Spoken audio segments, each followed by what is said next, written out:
So, part 1, article 1 to 4. இது வரைக்கும் we have finished. இப்போ part 1 article 1 to 4 படி கான்ஸ்டியூஷன் ஆஃப் இந்தியால இந்தியாவோட அட்மினிஸ்ட்ரேஷனுக்காக நீங்க யூனியன் ஸ்டேட்ஸ் எப்படி இருக்குங்கிறத சொல்லிருச்சு. கிளியரா? இப்போ coming to British India. British India அப்போ பிரிட்டிஷ் ப்ராவின்சஸா இருந்துச்சு, பிரின்ஸ்லி ஸ்டேட்ஸா இருந்துச்சு. கரெக்டா? ஆங்கிலேயர் மாகாணங்கள். இந்த ஆங்கிலேயர் மாகாணங்களுக்கு தான் சுதந்திரம் கொடுத்தாங்க, ஆமாவா?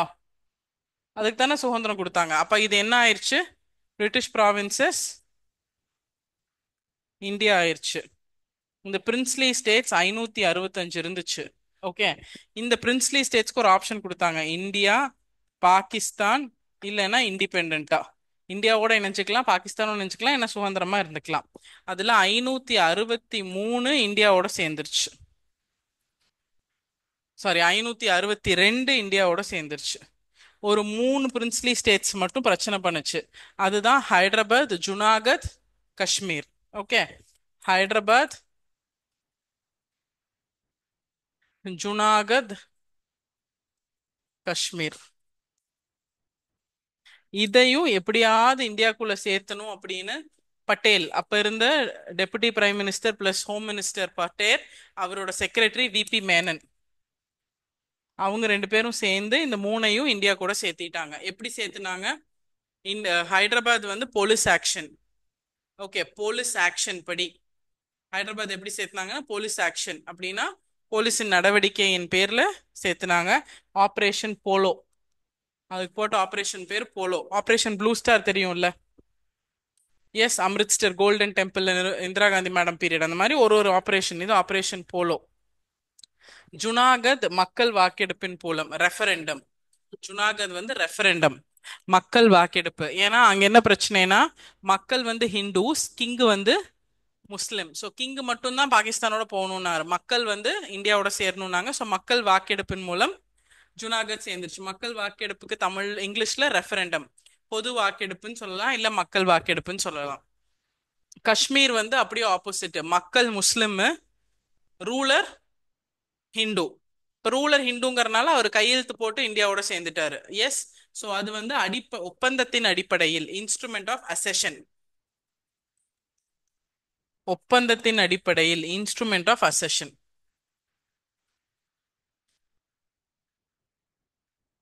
கிளியர்? ஸோ இந்தியா வந்து பிரிட்டிஷ் ப்ராவின்சஸாகவும் பிரின்ஸ்லி ஸ்டேட்ஸாகவும் இருந்துச்சு. பாகிஸ்தானை பிரித்து கொடுத்தது போக இருந்த மற்ற பிரிட்டிஷ் ப்ராவின்ஸ் எல்லாம் இந்தியாவாக மாறிடுச்சு. பாக்கி பிரின்ஸ்லி ஸ்டேட்ஸ் 565 பிரின்ஸ்லி ஸ்டேட்ஸ் இருந்துச்சு, 562 இந்தியாவோட இணைஞ்சிருச்சு. அந்த 3 பிரச்சனை பண்ணாங்க, பாகிஸ்தான், சாரி, ஹைதராபாத், ஜுனாகத், காஷ்மீர். ஹைதராபாத் போலீஸ் நடவடிக்கையின் பேர்ல ஆபரேஷன் போலோ கீழே இந்தியாவோட இணைச்சிட்டாங்க.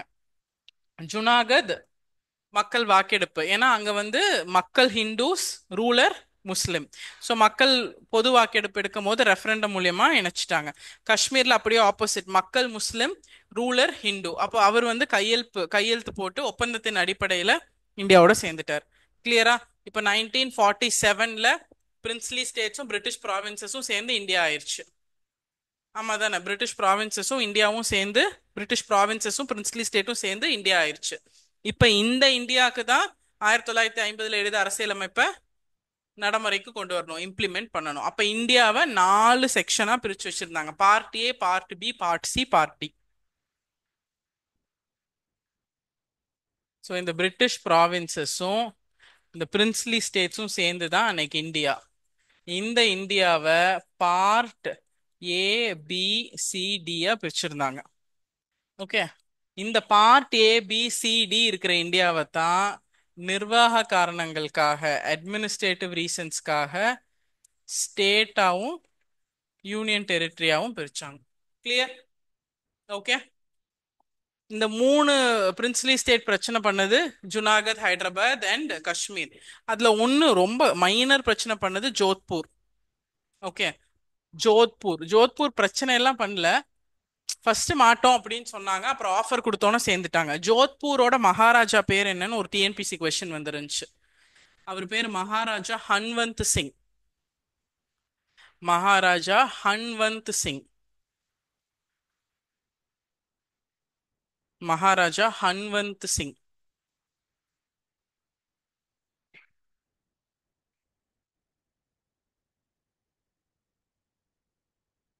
அந்த மூணு மாநில பிரதேசங்கள் பிரின்ஸ்லி ஸ்டேட்ஸும் மற்ற பிரின்ஸ்லி ஸ்டேட்ஸும் ஆட் பண்றதுக்கு பயங்கர பெரிய காரணம் யாருன்னா பட்டேலும் விபி மேனனும். பட்டேல் யாரு?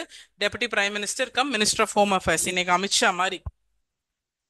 அமித்ஷா மாதிரி. அண்ட் விபி மேனன் வந்து அவரோட செக்ரட்டரி. ஓகே.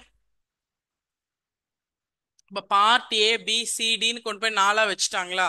பார்ட் ஏல என்ன இருந்துச்சுன்னு எழுதிக்கோங்க. பார்ட் ஏல கவர்னர் ப்ராவின்சஸ்ல இருந்துச்சு, ஆளுநர் மாகாணங்கள் பார்ட் ஏல இருந்துச்சு. பிரின்ஸ்லி ஸ்டேட்ஸ் சுதேச அரசுகள் பார்ட் பில, உயர் ஆணையாளர் மாகாணங்கள் பார்ட் சில, பார்ட் டில அந்தமான நிக்கோபார் மட்டும்.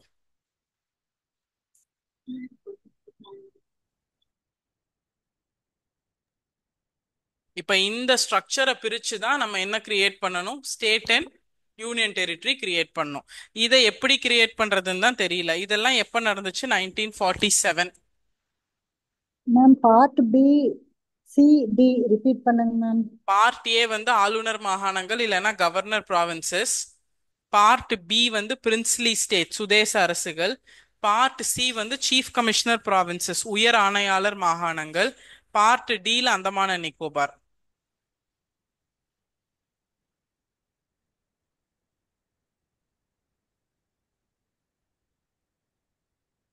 இத வந்து இப்ப நம்ம என்ன பண்ணணும்?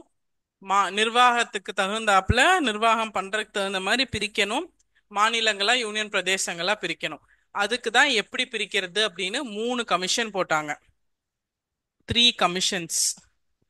எஸ்கே தார், எஸ் எஸ்கே தாருக்கு அப்புறம் ஜேவிபி,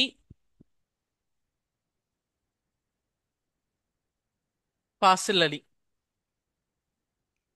எஸ்கே தார் கமிட்டி, ஜேவிபி கமிட்டி, ஃபாசில் அலி கமிட்டி.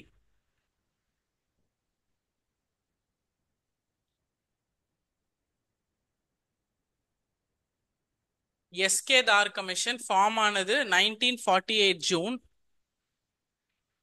1948 ஜூனு. ரிப்போர்ட் சப்மிட் பண்ணது டிசம்பர் 1948. ஜேவிபி கமிட்டி வந்து டிசம்பர் 1948 ஃபார்ம் பண்ணது. ஏப்ரல் 1949 ரிப்போர்ட் சப்மிட் பண்ணாங்க. ஃபாசில் அலி கமிஷன் 1953 போட்டாங்க. இந்த கமிஷன் நோ லிங்குவிஸ்டிக் பேசிஸ், மொழிவாரி அடிப்படையில பிரிக்க கூடாது, ஒன்லி அட்மினிஸ்ட்ரேட்டிவ் கன்வீனியன்ஸ், நிர்வாக அமைப்புக்கு தகுந்த மாதிரி அதோட கன்வீனியன்ஸுக்கு தகுந்த மாதிரி பிரிக்கணும்னு சொன்னாங்க. ஜேவிபியும் சேம் நோ சொன்னாங்க. அதுக்கப்புறம் தான் 1900 என்ன எல்லா கமிட்டியும் நோ சொல்றாங்க, பிரிக்க மாட்டாங்களாட்டிருக்கு அப்படின்னு தான் பொட்டி ஸ்ரீராமலு இறந்துட்டாரு. இந்த 2 கமிட்டி நோ சொன்னதுக்கு அப்புறம் தான் அவர் 56 நாள் ஹங்கர் ஸ்ட்ரைக். இதுக்கப்புறம் வேற வழி இல்லாம அக்டோபர் 1953ல முதல் மொழிவாரிய ஸ்டேட்டா ஆந்திரா பிரிக்கப்பட்டுச்சு. அப்புறம் ஃபாசில் அலி கமிஷன் ஓகே லாங்குவேஜுக்கு, but one language one state வேண்டாம் அப்படின்னு சொன்னாங்க. மொழிவாரி அடிப்படையில் பிரிக்கிறது ஓகே, ஒரு மாநிலம் ஒரு மொழின்னு பிரிச்சிங்கன்னா ரொம்ப பாகுபாடாயிரும், அப்படி வேண்டாம்னு சொன்னாங்க. ஓகே.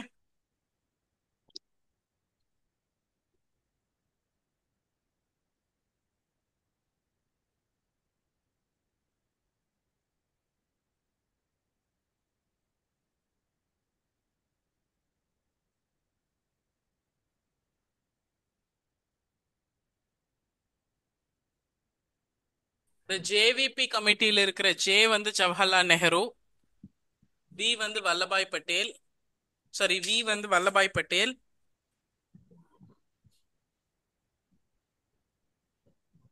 பி வந்து பட்டாபி சீதாராமையா. ஜே வந்து ஜவஹர்லால் நேரு, வி வந்து வல்லபாய் பட்டேல், அண்ட் பி வந்து பட்டாபி சீதாராமையா. ஜேவிபி கமிட்டியில் இருக்கிற 3 பேர் சொல்றேன். ஜவஹர்லால் நேரு, வல்லபாய் பட்டேல் அண்ட் பட்டாபி சீதாராமையா. ஃபாசில் அலி கமிஷன்ல இருக்கிற 3 பேர். ஃபாசில் அலி அவர் தான் chairman. KM. Panikkar, KM. Panikkar, KM. Panikkar, H.N. Kunzru.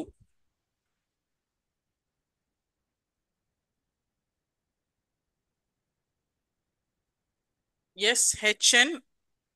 Kunzru, KUNZRU, Kunzru. Okay.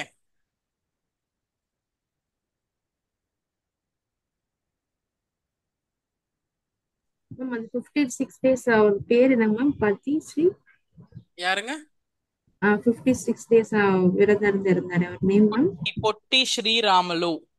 POTTI Potti, Sri SRI Sri, Ramulu RAMULU Ramulu. JVP கமிட்டியில இருக்கிற பி பட்டாபி சீதாராமையா. மேம் அவர் இறந்தது 1952 தானே? 1952. 52.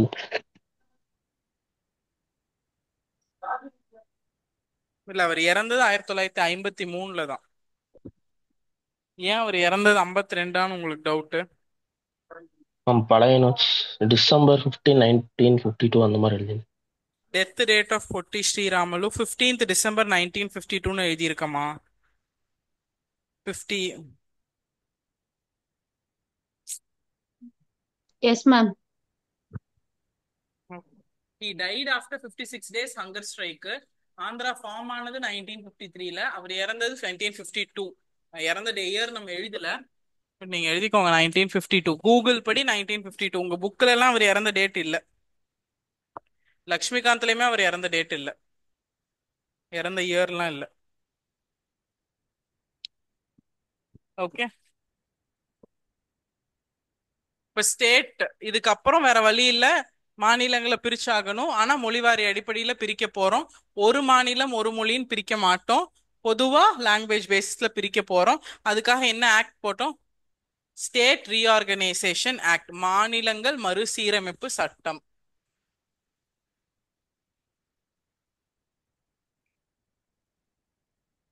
State reorganisation act 1956.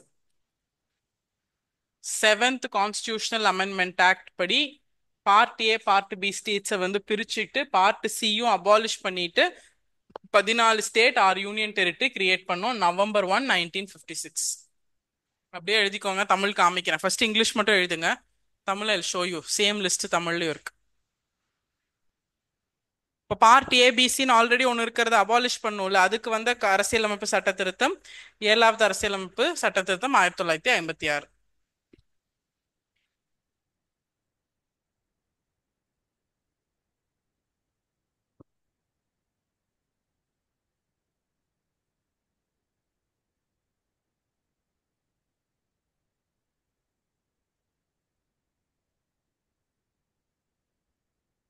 Okay, finished.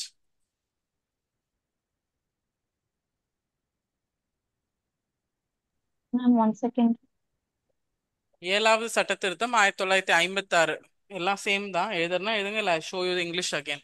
7th constitutional amendment act 1956 மற்றும் மாநில மறுசீரமைப்பு சட்டம் 1956 கீழ் 14 மாநிலங்களும் 6 யூனியன் பிரதேசங்களும் November 1, 1956 உருவாக்கப்பட்டன.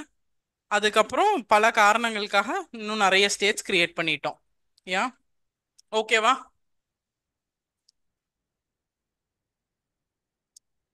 இவ்வளோ படிச்சோம் இல்லையா, இதுல இருந்து ஒரு கொஸ்டின் வரலாம். ஆர்டிகல் 1 to 4ல இருந்து, இல்ல இந்த ஃபாசில் அலி கமிஷன் அதெல்லாம் சேர்த்து 2 கொஸ்டின் வரலாம். இதுக்கு கீழே 15ல இருந்து 28 ஸ்டேட் வரைக்கும் இருக்குல்ல, அதுல இருந்து ஒரு கொஸ்டின் கண்டிப்பா வரலாம். எந்த ஸ்டேட் எத்தனாவதா ஃபார்ம் பண்ணப்பட்டது, எந்த வருஷம். சிக்கிம் எத்தனாவது ஸ்டேட், 22வது ஸ்டேட். கோவா எத்தனாவது ஸ்டேட், அந்த மாதிரி கேட்கலாம். ஸோ இப்போ நம்ம என்ன பண்ணலாம், லிஸ்ட் ஆஃப் ஸ்டேட்ஸ் எழுதிக்கலாம். 1956ல ஃபர்ஸ்ட் 14 ஸ்டேட் ஃபார்ம் ஆயிடுச்சுல்ல, அந்த 14 ஸ்டேட் எழுதுங்க. 14 states formed on 1956.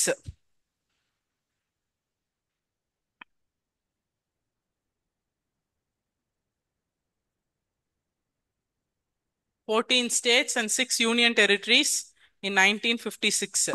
சொல்லிட்டா அந்த 16 மாநிலங்கள் எது எதுன்னு? ஃபர்ஸ்ட் ஆந்திர பிரதேஷ், கரெக்டா? முதல் உருவாக்கப்பட்ட மாநிலம் ஆந்திர பிரதேஷ். அப்படியே அசாம், ஆந்திர பிரதேஷ், அசாம், பீகார், ஆந்திர பிரதேஷ், அசாம், பீகார், பாம்பே, ஜம்மு அண்ட் காஷ்மீர், ஆந்திர பிரதேஷ், அசாம், பீகார், பாம்பே, ஜம்மு அண்ட் காஷ்மீர், கேரளா, மத்திய பிரதேஷ், மெட்ராஸ். ஏன்னா 1969 தான் தமிழ்நாடா பேர் மாற்றம் பண்ணப்படுது. இது 56. ஸோ இதுல இருந்து இன்னும் நமக்கு 13 வருஷம் 12 வருஷம் இருக்கு. ஸோ இங்க மெட்ராஸ், பிராக்கெட்ல தமிழ்நாடு 1969 எழுதிக்கோங்க. மைசூர், ஒரிசா. மைசூர் தான் பின்னாடி ஆர்டிகல் 3 யூஸ் பண்ணி கர்நாடகாவா மாறுச்சு. ஓகே, மைசூர், ஒரிசா. ஒரிசா தான் ஒடிஷாவா மாறுச்சு. ஃபைன். ஸோ அந்த 14 ஸ்டேட் வந்து நீங்க ஏபிசி ஆர்டர்ல டக்குன்னு சொல்லிடலாம். ஆந்திரா, அசாம். பில பாம்பே, பீகார். அப்புறம் சில எதுவும் இல்லை, சிடி இருக்கா, Jammu and Kashmir. Okay, Jammu and காஷ்மீருக்கு அப்புறம் கேரளா, மத்திய பிரதேஷ், மெட்ராஸ், மைசூர், ஒரிசா. 14 வந்துருச்சா? ஆ, 10 தான்.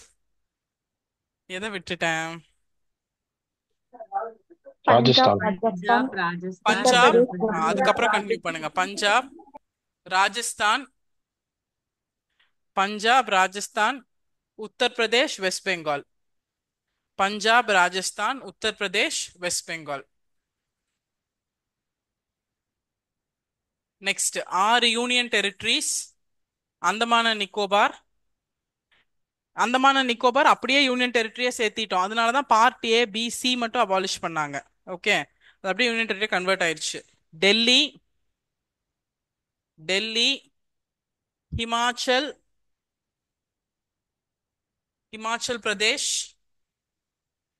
அப்புறம் லக்கதீவ், மினிகாய் அண்ட் அமிண்ட்வி ஐலாண்ட். லக்ஷ்வதீப்போட பழைய பேர் அதுதானே, ஜியாகிரபில படிப்போம். Laccadive, Minicoy and Amindivi. Laccadive, Amindivi and Minicoy. Laccadive, Minicoy and Amindivi islands. Manipur, Tripura. Manipur, Tripura. Okay, so 14 state 6 union territory வந்துருச்சா? ஓகேவா? அதுக்கப்புறம் 15வதுல இருந்து எழுதுங்க.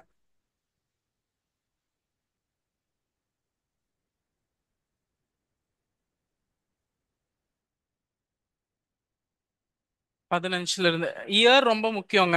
மேம் மெட்ராஸ் தமிழ்நாடுன்னு ஒரு ஆ, மெட்ராஸ் தமிழ்நாடா பேர் மாற்றம் பண்ணது.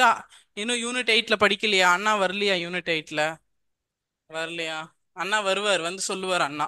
எந்த அண்ணா? சேகர் அண்ணாவா? அண்ணா துரை வருவார். 1969. Okay ma'am. என்ன இப்ப என்ன போயிட்டு இருக்கு யூனிட் 8ல, ஐ மீன் யூனிட் 6ல? சங்கம் ஏஜ். சோலாஸ் போயிட்டு இருக்காங்க மேம். சோலாஸ் சேரா சோழா பாண்டியால தான் இருக்கீங்களா?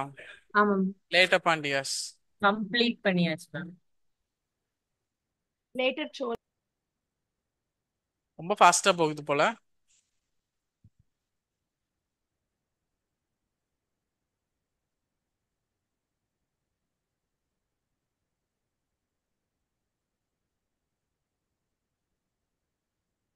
எஸ், along with இயர் எழுதுங்க. இயரும் எத்தனாவது ஸ்டேட்டுங்கிறதா மேட்ச் த ஃபாலோயிங்ல அடிக்கடி கேக்குறாங்க.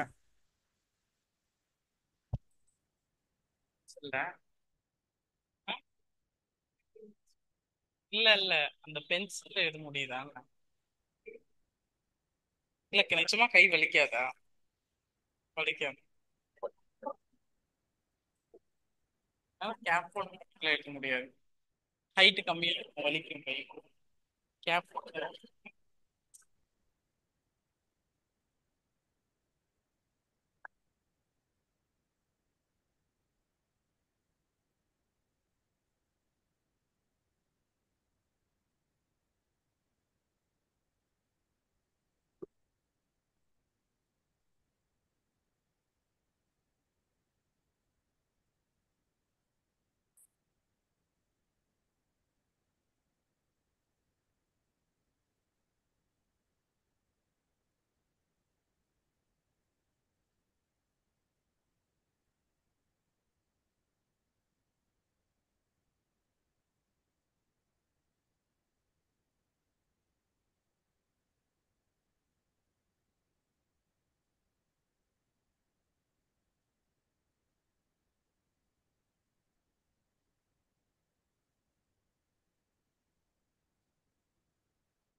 Ma'am yes. தமிழ்நாடு எப்போ மேம் இது பண்ணாங்க டேட் வருஷம் மேம்? 1969. Okay thank you. ஜான்வரி 14 தானே date? January Yes, ma'am. Okay.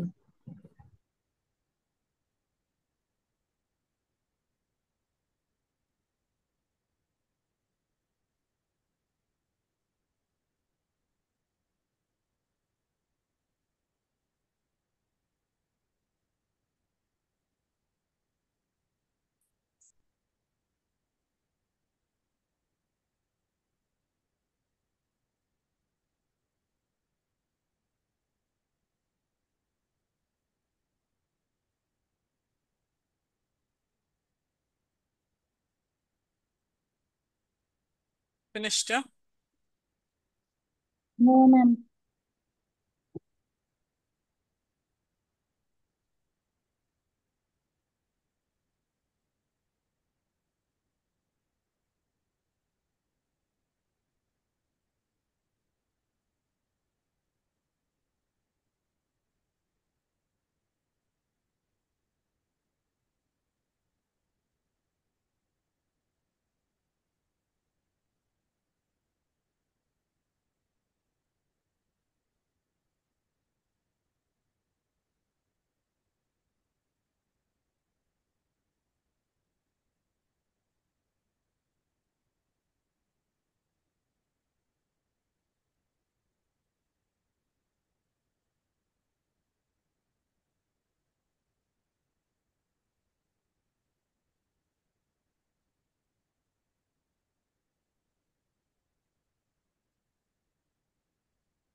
முடிச்சிட்டிங்களா?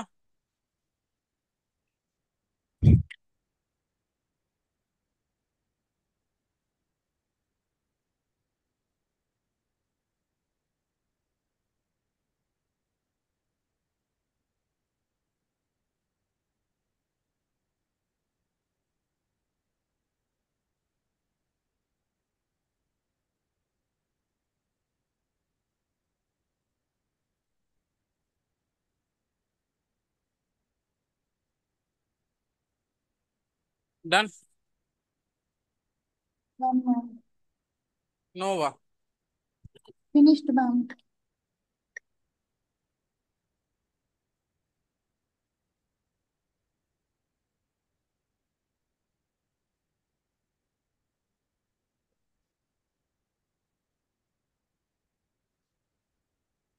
Clear? Done? Okay.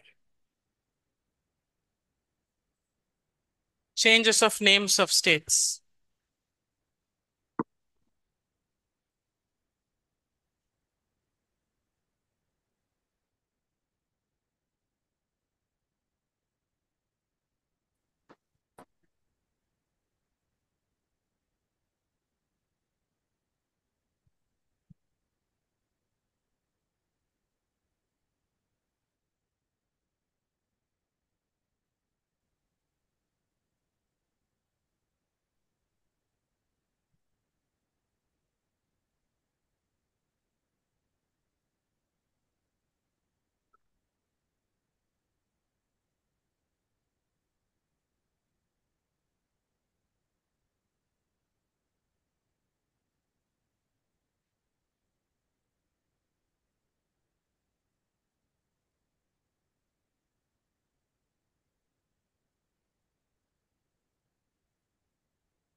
finished?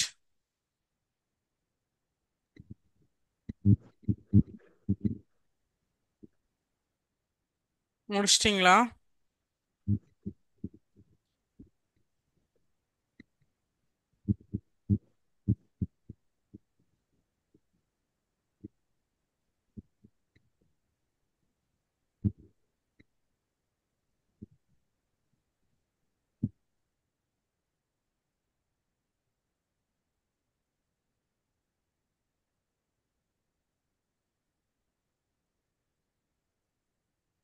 S முடிஞ்சா? finished yes. ma'am. Okay. Union of states அப்படின்னு எங்க சொல்லியிருக்குங்க? ஆர்டிகல் 1. யூனியன் ஆஃப் ஸ்டேட்ஸ் அப்படிங்கிறது பெருசா, டெரிட்டரி ஆஃப் இந்தியா அப்படிங்கிறது பெருசா? Which is a wider expression? எது ரொம்ப பெருசு? Territory of India. Territory of India. This is a wider expression because this includes only states. இங்க states plus UT plus any territory that it may acquire in the future. Article 1 subclause 3 பத்தி பேசும் அது. ஓகே. So article 1 subclause 3 already எழுதியிருக்கோம். Article 1ல third point.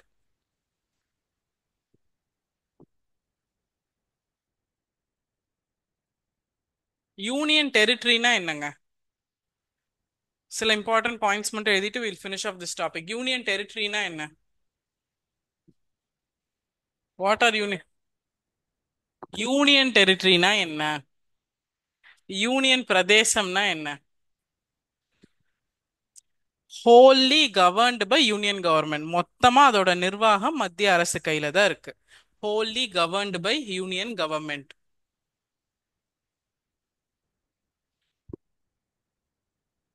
Union டெரிட்டரிஸ்க்கான part எது?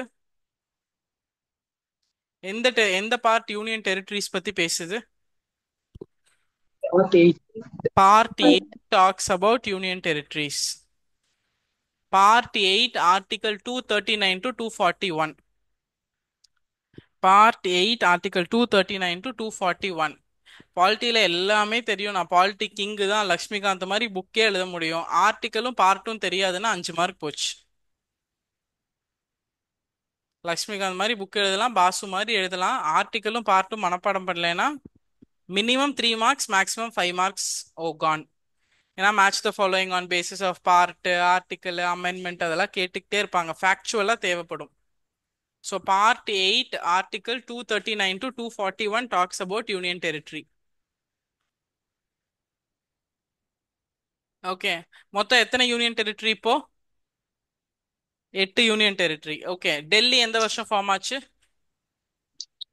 1956.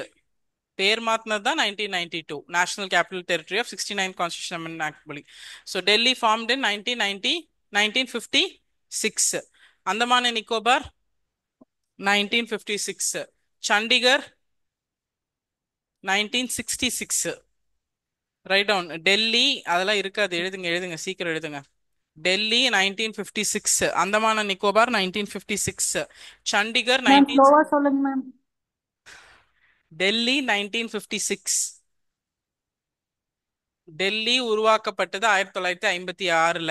அந்தமான நிக்கோபார் உருவாக்கப்பட்டதும் 1956ல.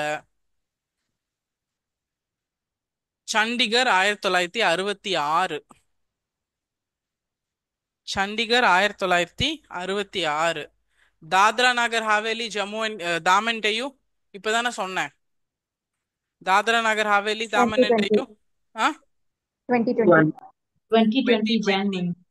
21st January. தாத்ரா நாகர் ஹாவேலி, தாமன் டையூ ரெண்டும் ஒண்ணு. தாத்ரா நாகர் ஹாவேலி தனியா ஒரு யூனியன் பிரதேசமா இருந்துச்சு, டாமன் டியூ தனியா ஒரு யூனியன் பிரதேசமா இருந்துச்சு.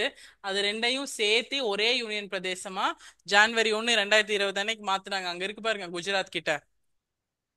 குஜராத்ல இருந்து தாத்ரா நாகர் ஹாவேலி பார்டர் கேட் பார்க்கலாம்.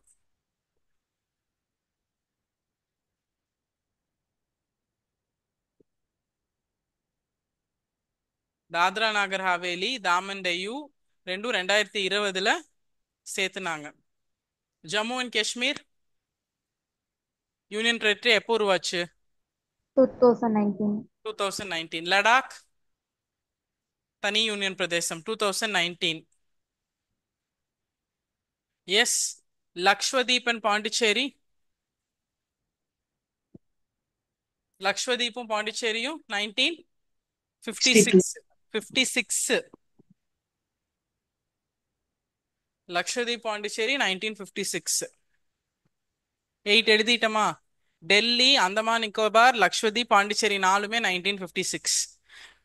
தாத்ரா நகர் ஹாவேலி, தாமன் டையூ 2020. அப்புறம் ஜம்மு அண்ட் காஷ்மீர் 2019, லடாக் 2019, சண்டிகர் 1966. ஓகே.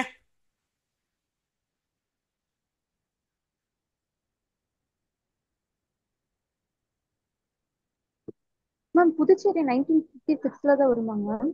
1956ங்க. அப்புறம் பிரெஞ்சு டெரிட்டரியா இருக்கும். அப்புறம் பிரெஞ்சு வந்து கம்ப்ளீட் ஃப்ரீடம் கொடுப்பாங்க. அந்த கதையில தான் 1966 வருமே தவிர ஒரிஜினலா ஃபார்ம் ஆனது 1956. ஓகே. மேம் மகாராஷ்டிரா பாம்பேன்னு ஸ்டேட் சொல்லியிருக்கீங்க மேம். மகாராஷ்டிரா எப்ப மேம் இது பண்ணாங்க, நேம் சேஞ்ச் பண்ணாங்க? Bombay is a place. Mumbai அது பேர் மாறிடுச்சு. Maharashtra is the state. Chennai Tamil Nadu மாதிரி.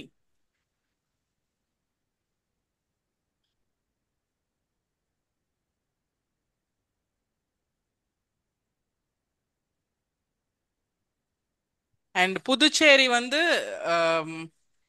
பிரெஞ்சு கிட்ட இருந்து கம்ப்ளீட்டா இந்தியாவுக்கு வந்தது எப்போனா 1962. Write down. Puducherry became a complete union territory with transfer of French power in 1962.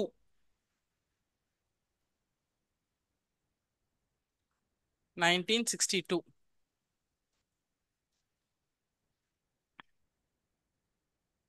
Fine. Delhi கேபிட்டலா announce பண்ணது 69th கான்ஸ்டியூஷனல் அமெண்ட்மெண்ட் ஆக்ட் 1991. எஃபெக்டுக்கு வந்தது 1992ல. டெல்லி வந்து 69th constitutional amendment act 1991. 69th constitutional amendment act 1991. And கம்ப்ளீட்டா பேர் மாற்றப்பட்டு அமலுக்கு வந்தது 1992.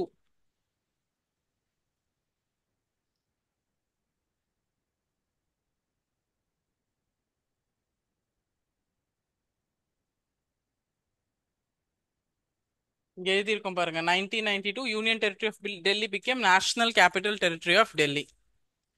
ஓகே. இப்ப ரெண்டே ரெண்டு ப்ராவின்ஸ்க்கு வந்து ஸ்டேட் லெஜிஸ்லேச்சர் இருக்குன்னா, ஒன்னு புதுச்சேரி, இன்னொன்னு டெல்லி. டெல்லி ஏன் இது வந்துச்சு? ஏன்னா population, population. Cultural diversity. So ஒரு லெப்டினன்ட் கவர்னர்னால பார்த்து நிர்வாகம் பண்ண முடியல. அதனால அங்க லெஜிஸ்லேச்சர், யூனியன் டெரிட்டரியில லெஜிஸ்லேச்சர் கொண்டு வந்தாங்க. ஓகே. லெஜிஸ்லேச்சர் இருக்கிற, சட்டமன்றம் இருக்கிற ரெண்டே ரெண்டு யூனியன் பிரதேசம் டெல்லி, புதுச்சேரி.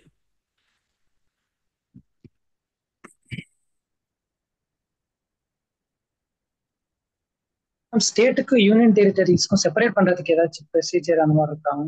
இப்போ இந்த பாப்புலேஷன் பேசிஸ்ல தான் அப்படி கொண்டு வராங்க அந்த மாதிரி ஏதாச்சும்? பாப்புலேஷன் பேசிஸ் அப்படின்னு கிடையாது. Cultural identity, cultural perseverance, less population requires complete union governments direct interference. அப்படி இருந்தால் அது வந்து என்னவா மாறிடும்?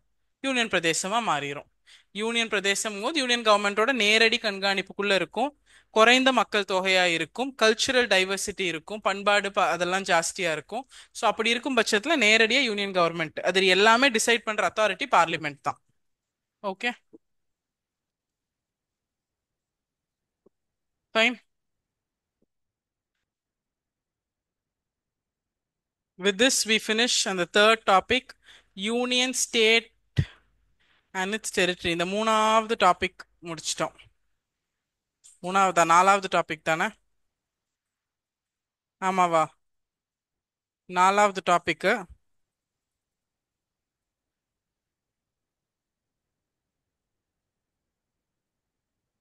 ஸ்டேட் அப்படிங்கிறது என்ன அப்படின்னு எங்க டிஃபைன் பண்ணியிருக்காங்கன்னு ஒரு கொஸ்டின் கேட்பாங்க. இங்க யூனியன் ஆஃப் ஸ்டேட்டுன்னு படிச்சுக்கிட்டே இருக்கோம்ல. ஸ்டேட் அப்படின்னா என்ன அப்படின்னு எங்க அதை வந்து டிஃபைன் பண்ணியிருக்காங்க அப்படின்னா, அரசு என்ற சொல் எவற்றை உள்ளடக்குகிறது அப்படிங்கிறது எங்க கிளியரானா ஃபண்டமெண்டல் ரைட்ஸ் ஆர்டிகல் 12ல பார்ட் 3 அரசு அப்படிங்கிற சொல் எவற்றை உள்ளடக்குகிறது அப்படிங்கிறத எங்க குறிப்பிட்டிருக்காங்கன்னா பார்ட் 3 அடிப்படை உரிமைகள்ல சரத்து 12 and part 3 fundamental rights article 12.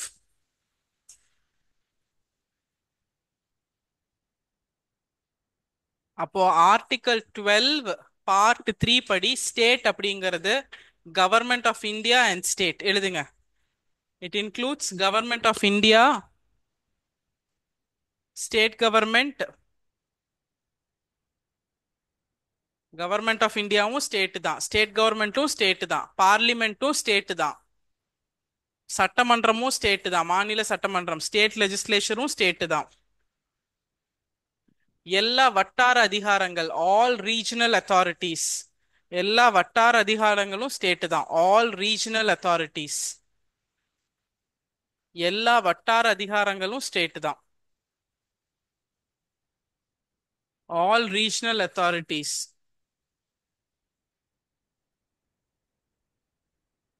Ma'am government of இந்தியால இருந்து இன்னொரு தடவை government of India, state government, parliament, state legislature, government of India, state government, parliament, state legislature, all regional authorities எல்லா வட்டார அதிகாரங்களும் வட்டார அதிகாரிகளும், all court under government of India, all court under government of India.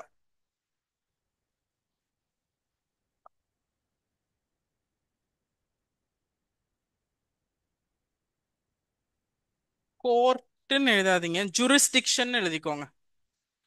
கோர்ட்னா ஜுடிஷியரிக்கு போயிடும்.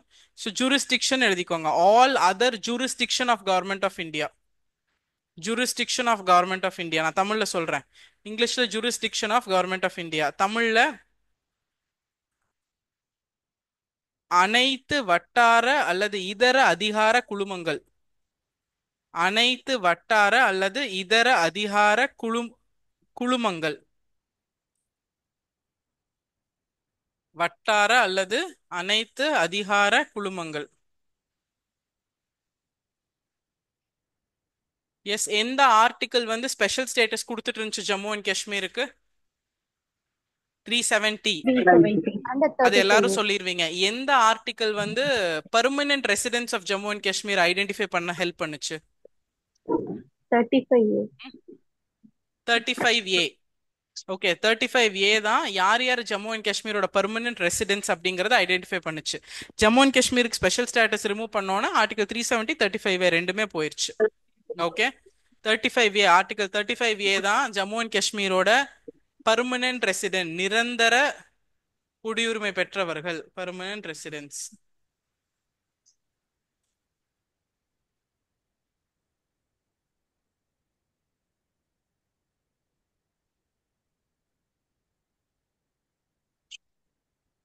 Okay, next write down. என்னதான் நம்ம ஸ்டேட்டா union டெரிட்டரியா நிர்வாக காரணங்களுக்காக பிரிச்சாலும் நாடு என்பது ஒரு முழுமையாக ஒருங்கிணைந்த ஒன்று. நாடு என்பது முழுமையாக ஒருங்கிணைந்த ஒன்று. Country is one integral whole. நாடு என்பது முழுமையாக ஒருங்கிணைந்த ஒன்று. Country is one integral whole. நம்ம வந்து ஸ்டேட் அண்ட் யூனியன் டெரிட்டரி நிர்வாக காரணங்களுக்காக பிரிச்சாலும், though we have divided the country into states and union territories for administrative convenience, நிர்வாக காரணங்களுக்காக மாநிலங்களும் யூனியன் பிரதேசங்களும் பிரிச்சாலும் நாடு என்பது முழுமையாக ஒருங்கிணைந்த ஒன்று. the country is one integral whole அப்படின்னு யார் சொன்னான்னா அம்பேத்கர். அம்பேத்கர் அம்பேத்கர் அது யார் சொன்னா? அம்பேத்கர். விஜய் தூங்கிக்கிட்டே இருக்கீங்க. S,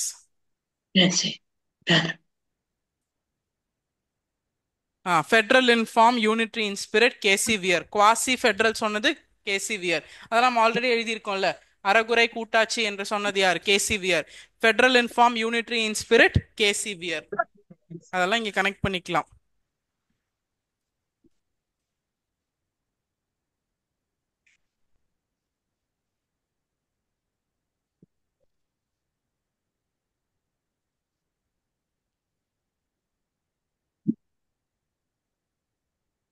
Done?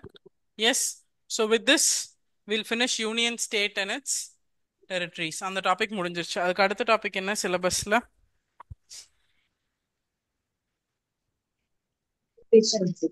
Citizenship. Citizenship, FD, DPSP. Fundamental right அப்புறம் தனியாக பார்ப்போம். சிட்டிசன்ஷிப் முடிச்சுட்டு ஃபண்டமெண்டல் டியூட்டிஸ் DPSP முடிச்சிருவோம். அதுக்கப்புறம் ஃபண்டமெண்டல் ரைட்ஸ் பார்ப்போம். Okay done. So union state and its டெரிட்டரியோட வீல் ஸ்டாப்.